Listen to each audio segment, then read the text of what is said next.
to Z Fast News. నెబ్రాస్కాకు విహారయాత్రకి బయలుదేరిన వృద్ధ దంపతులపై గుర్తు తెలియని వ్యక్తి దోపిడీ చేయడానికి వచ్చి కత్తిపోట్లకు గురి చేశాడు. వాష్రూమ్ కోసం రెస్ట్ ఏరియాలో కార్ ఆపడంతో ఈ ఘటన చోటు చేసుకుంది. ఆకర్షణలో భర్త చనిపోగా భార్య పరిస్థితి విషమంగా ఉంది. ఫ్లోరిడాలో పిల్లలతో విహారయాత్రకు వెళ్లిన పెన్సిల్వేనియా తల్లిదండ్రులు రిప్ కరెంట్లో చిక్కుకుని మునిగిపోయారు.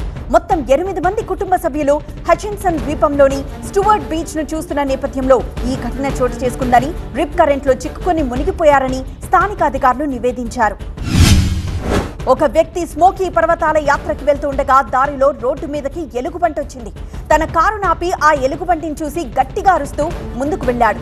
ఎలుగుబంటి ఒక్కటి మాత్రమే కాకుండా తన పిల్లలతో రోడ్డు మీదకి రావడంతో ఆ వ్యక్తి హాని చేస్తాడనుకుని ఎలుగుబంటి దాడి చేయడానికి ప్రయత్నించిందని గుర్తించారు. కొలరాడోకి చెందిన వ్యక్తి ఆదివారం అర్ధరాత్రి కామర్స్ సిటీ నివాసంలో ఓ ఇంటి యజమానిని తీవ్రంగా గాయపరిచాడు. తనను తీవ్రంగా కొట్టడంతో రక్షించుకునే క్రమంలో అతన్ని తుపాకీ తీసుకుని కాల్చానని పోలీసులకి బాధితుడు తెలిపాడు. కాల్చిన తర్వాత భయంతో రోడ్డు మీదకి ఇంటి యజమాని పరుగులు తీశాడని పోలీసులు తెలిపారు. గ్యాసోలిన్తో నడిచే బ్లోయర్లను నిషేధించడానికి లేదా పరిమితం చేయడానికి అమెరికా నిర్ణయం తీసుకుంది. ల్యాండ్స్కేపింగ్ నిలిపివేస్తే ఆ పరిశ్రమలు నష్టపోతాయని, వాటిలో పనిచేసే వాళ్లు ఉపాధి కోల్పోతారని అభిప్రాయపడుతున్నారు. గ్యాస్తో నడిచే లీఫ్ బ్లోయర్లపై అనేక స్థానిక సంఘాలు ఇప్పటికే పూర్తి లేదా పాక్షిక నిషేధాన్ని అమలు చేసినప్పటికీ న్యూజెర్సీ వాటిని రాష్ట్ర వ్యాప్తంగా నిషేధించాలని ఆలోచిస్తోంది. అమెజాన్ వాహనం దొంగిలించడానికి వచ్చిన వ్యక్తితో వాహన డ్రైవర్లు ఘర్షణకు దిగారు. అమెజాన్ వెహికల్ డ్రైవర్ ఒక మహిళ కావడంతో తనకి సహాయం చేయడానికి మరో అమెజాన్ డ్రైవర్ వచ్చి దొంగతనం చేయడానికి వచ్చిన వ్యక్తితో గొడవపడ్డాడు. ఈలోపు దగ్గర ఉన్న స్థానిక పోలీసులు అతన్ని అరెస్ట్ చేశారు.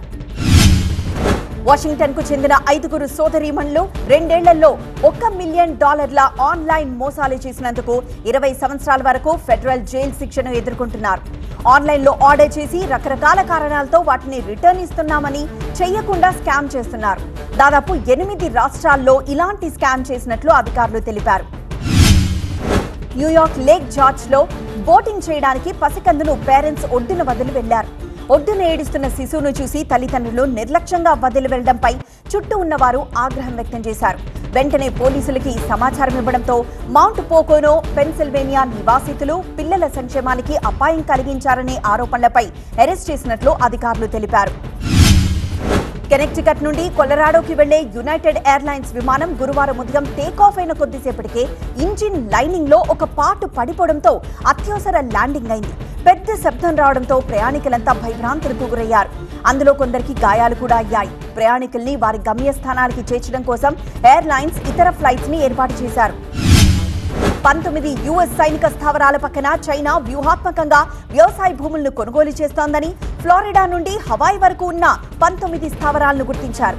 ఇవి చైనీస్ సంస్థలు కొనుగోలు చేసిన భూమికి సమీపంలో ఉన్నాయి మరియు కమ్యూనిస్టు దేశం కోసం పనిచేసే గూఢచర్లచే దోపిడీకి గురయ్యే అవకాశం ఉందని అధికారులు వెల్లడిస్తున్నారు. ఇది ఇవాల్టి A to Z fast news. చూస్తూనే ఉండండి TV9 USA.